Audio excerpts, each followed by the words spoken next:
মহালয়ার পুণ্য লগ্নে শান্তিপূর্ণ পেন্টার্সের অভিনব উদ্যোগ।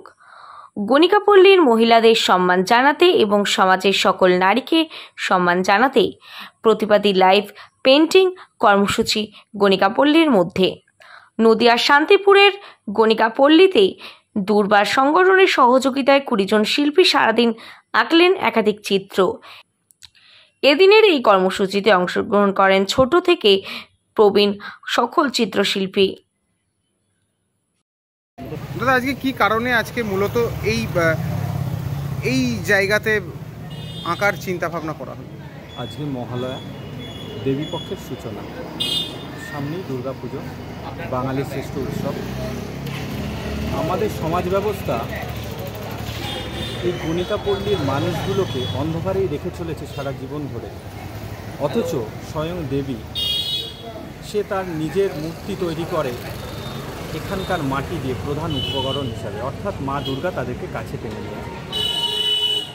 এখন আকাশের নীল আকাশের এখন মেঘেরই ছায়া, সকাল থেকে আবহাওয়াও শরতের মতো না, আমরা একটা দুঃসময়ের মধ্যে দিয়ে চলছি। তো সেই দুঃসময়ে দাঁড়িয়েই শান্তিপুর পেন্টার্স চিন্তাভাবনা করেছে যে মাটি থেকে মা দুর্গার জন্ম বা উৎপত্তি দেবী মূর্তি, অর্থাৎ এখানকার মাটি ছাড়া গড়ে উঠতে পারে না মা দুর্গা, সেই মাটিকেই প্রকৃত সম্মান প্রদান এবং তার সঙ্গে এই অন্ধকারে রাখা মানুষগুলোকে কিছুটা আজকে রঙের স্রোতে ভাসানোর জন্য আজকে আমাদের সঙ্গে এখানে ছোট ছোট বাচ্চারা ছবি আঁকছে সারাদিন ধরে। তারা নিজের মতো করে ছবি এঁকেছে, আমাদেরকে সহযোগিতা করেছে দুর্বার গোষ্ঠী, আশেপাশের মানুষ এবং বহু সহৃদয় ব্যক্তি তাদের হাতে রং তুলি উপহার তুলে দিয়েছে। আমরা চাইলে এই মানুষগুলোকে অর্থাৎ ছোট ছোট বাচ্চাগুলোকে তার ছবির মধ্যে দিয়ে তুলে ধরতে পারি সমাজের একটা অন্যরকম দৃষ্টান্ত। আমরা চাই এরাও পুজোর আগে রামধনুর রং ছড়াক, আমাদের মেঘলা আকাশ কাটুক, শরতের আবহাওয়া চারিপাশে ছড়িয়ে পড়ুক, সুগন্ধে ভরে উঠুক উৎসব সকলের কাছে। প্রশ্ন, হ্যাঁ, আমাদের ভিতর আর প্রতিমা আঁকার বিষয়ে আমাদের অনুষ্ঠানে যে কর্মসূচির সূচনা ছিল সেটা ছিল সম্পূর্ণ ভিন্ন প্রক্রিয়ায়। এখানকার যে মহিলারা আছে তারা তাদের ঘর থেকে মাটি এনে আমাদের ক্যানভাসের ওপর টিপ দিয়ে দিয়েছে।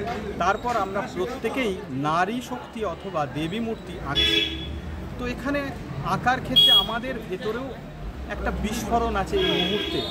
চারিপাশের যে সমস্ত পাশবিক ঘটনা ঘটছে রাজ্য এবং রাজ্যের বাইরেও, অর্থাৎ নারীদের ওপর যে নারী শক্তির ওপর যে আক্রমণ, আক্রোশ, লাঞ্ছনা, ব্যবহারের উপকরণ এবং অশিক্ষার প্রকাশ যেটা আমরা চারিপাশে দেখতে পাচ্ছি, সেই নারী শক্তিকেই আমরা দুদিন বাদে পুজো করব। অর্থাৎ সেই নারী শক্তি আমাদের কাছে অন্য রূপ ধারণ করছে, প্রতিবাদের রূপ ধারণ করছে আমাদের ভেতর থেকে। তাই জন্যই হয়তো আমাদের ছবিগুলো এই রকম।